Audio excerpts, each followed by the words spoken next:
Kepada siapa yang baru nak daftar ataupun nak tahu cara untuk buat transaksi top up dan pembayaran bil, hari ini saya akan tunjuk macam mana caranya. So ini dekat skrin ni, ini adalah apps yang kita akan dapat selepas kita buat pendaftaran.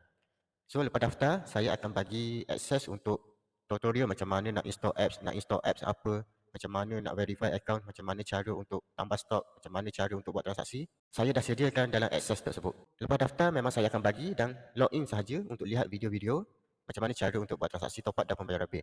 Tapi hari ini saya akan tunjuk juga macam mana cara step selepas kita daftar dan kita dah install apps, macam mana cara kita nak buat transaksi top up dan pembayaran bil. So yang pertama, bila kita dah install apps, pertama kita mesti tambah stok dahulu. Selepas kita daftar, perkara pertama yang kita perlu buat adalah kita perlu pastikan stok kita cukup untuk kita buat transaksi tersebut. Contohnya kita nak buat transaksi top up dan pembayaran bil RM10. Dekat sini ada baki RM1.50 sahaja. So kita kena tambah stok dahulu sebelum kita boleh buat transaksi top up dan pembayaran bil. Untuk cara tambah stok ni pun saya dah sediakan dalam akses panduan. Tapi saya akan tunjuk juga daripada step cara tambah stok sehingga cara kita boleh buat top up, kita boleh buat pembelian top up dan pembayaran bil.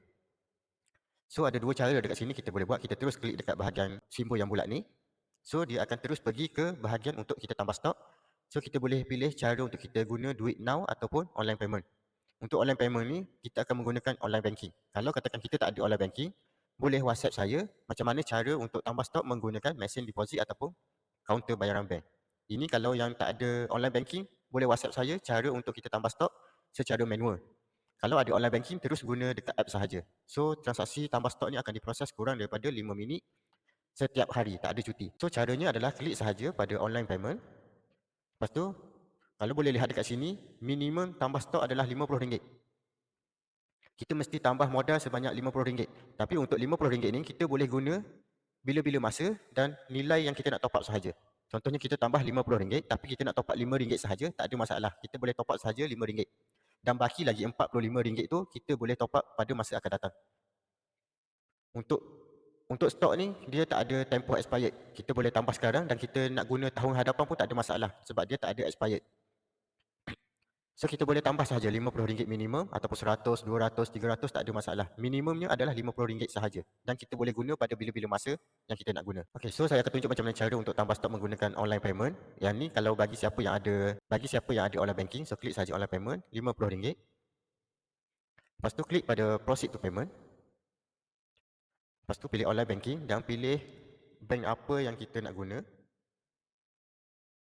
Contoh dekat sini saya akan menggunakan Maybank. So pilih Maybank to you. Lepas tu klik pada pay. So dia akan direct ke online banking kita. Kita just log in sahaja. So kita akan buat bayaran secara online macam biasa. Kalau kita guna online banking untuk kita buat bayaran di Shopee, TikTok, semua sama sahaja. Ini adalah cara yang kita guna untuk kita tambah stok secara auto. So lepas kita berjaya buat transaksi, dia akan direct ke app semula. Dan stok akan terus masuk ke akaun top up kita. Boleh lihat dekat sini, sebelum saya tambah stok, ada baki sebanyak RM1.50 sahaja. So kurang daripada 1 minit ataupun 2 minit, saya tambah stok, terus masuk sebanyak RM50 dan baki sekarang ada RM51.50. So sekarang saya dah boleh guna untuk buat transaksi top up dan pembayaran bil menggunakan baki yang ada sebanyak RM51.50. Ini adalah baki sebelum saya buat transaksi top up ataupun pembayaran bil. So kita boleh lihat produk apa yang ada dan berapa keuntungan yang kita akan dapat. Contoh dekat sini B1, keuntungan yang kita akan dapat adalah 3.5%. Maksudnya kalau kita top up RM10, kita akan dapat keuntungan sebanyak 35 sen. So kita boleh lihat sahaja bahagian profit dekat sini. So kita sekarang ni, kita katakan kita nak buat transaksi top up, kita ada dua jenis top up, iaitu top up e-reload, yang ni untuk terus masuk ke nombor customer. Dan untuk top up PIN ni sama macam kita beli dekat kedai, dan kita akan dapat nombor PIN dan kita akan top up sendiri dekat nombor telefon kita. So dekat sini saya akan tunjuk macam mana cara untuk kita buat transaksi top up Touch and Go PIN. Biasanya kalau kita beli top up dekat kedai, kita beli RM10, kita akan dapat RM9.50 sahaja untuk Touch and Go tu. Berbanding kalau kita guna apps top up ni, kita beli RM10, kita akan dapat Touch and Go sebanyak RM10. Tak ada apa-apa charge. Itu kelebihan kalau menggunakan apps top up ni. So cara untuk buat transaksi sama sahaja. Saya akan tunjuk satu sahaja cara untuk kita buat transaksi. Contoh dekat sini, Touch and Go. Untuk Touch and Go ni dia ada dua cara untuk kita top up. Satu menggunakan PIN dan kita akan dapat nombor PIN dan kita perlu reload dekat Touch and Go apps. Dan satu lagi menggunakan top up e-reload. So kita pilih sahaja produk Touch and Go ni dan kita masukkan nombor Touch and Go kita, terus masuk ke Touch and Go. So kali ni saya akan tunjuk menggunakan Touch and Go PIN. Pilih sahaja nilai top up yang kita nak top up, RM10, dan klik dekat bahagian biru ni dan kita terus bayar sahaja menggunakan baki yang kita ada tadi. So boleh lihat dekat sini akan ada nombor PIN. So nombor PIN ni yang kita akan guna untuk top up dekat Touch and Go apps kita. Ini kita top up menggunakan top up PIN. So kita akan dapat nombor PIN. Kalau kita top up e-reload, kita akan dapat top up terus ke nombor kita sendiri. So saya akan tunjuk satu lagi macam mana cara untuk e-reload. Klik pada bahagian top up dan pilih produk apa yang kita nak top up. Dekat sini saya akan tunjuk untuk SOS. Masukkan nombor. Kalau customer yang nak top up, masukkan nombor customer. Kalau kita nak top up sendiri, kita masukkan nombor kita sendiri. Sebab untuk e-reload ni dia akan terus masuk ke nombor apa yang kita masukkan dekat sini. Contoh RM5. Cara yang sama sahaja, klik warna biru ni. So dia akan terus buat bayaran dan kita tunggu status dia adalah sukses sahaja. So selepas kita buat transaksi, macam mana kita nak cek harga yang kita dapat untuk transaksi tersebut, kita boleh klik pada history. Lepas tu dia akan keluar semua rekod yang kita dah buat. Contoh dekat sini saya dah buat penambahan sebanyak RM50 stok. So baki selepas saya dah tambah stok adalah RM51.50 tadi. Dan saya dah buat transaksi Touch and Go PIN sebanyak RM10. Dan profit adalah kosong. Sebab dekat sini biasanya kita top up dekat kedai, kita akan ada charge sebanyak RM50. Tapi dekat apps ni kita tak akan dikenakan apa-apa charge. Kita beli RM10, kita akan dapat RM10.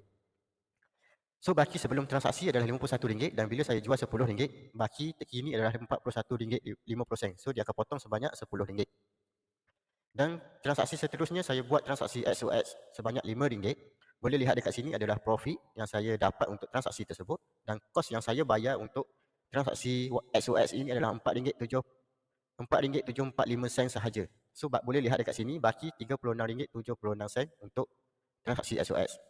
Sistem automatik akan potong ikut harga kos sahaja, bukan nilai yang kita top up. Kalau kita top up RM5, sistem automatik akan kira berapa persen kita dapat keuntungan ataupun diskaun dan ini sahaja nilai yang sistem akan potong. So bila kalau katakan kita jual kepada customer, customer akan bayar sebanyak RM5 tapi sistem hanya potong daripada baki.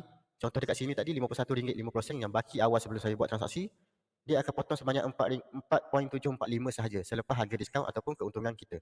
So itu cara kita dapat harga diskaun bila menggunakan apps top up ni. Tapi kalau kita top up dekat kedai RM5, kita tetap akan bayar RM5. Tapi menggunakan apps top up ni, kita akan dapat harga murah. Cara untuk kita bayar bil pun sama. Cara untuk kita dapat harga murah, macam mana cara untuk kita bayar bil, sama sahaja macam cara kita buat transaksi top up. Iaitu kita pergi pada utility kalau kita nak bayar bil. So dia akan keluar produk apa yang kita boleh bayar bil.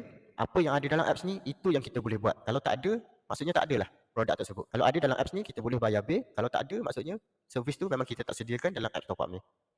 So kita boleh pilih sahaja produk apa yang kita nak bayar dan kita masukkan nombor akaun dan kita terus proceed payment. Contoh saya buat transaksi top up dan bayar bil tadi. Dan kalau katakan kita tak ada baki yang cukup, kita perlu tambah semula ke dalam apps top up ni. Kalau kita memang dah ada baki, kita boleh teruskan top up dan bayar bil macam biasa. Kalau tak ada baki, baru kita tambah stok kita. So itu adalah cara untuk kita buat transaksi top up dan pembayaran bil menggunakan apps top up ni.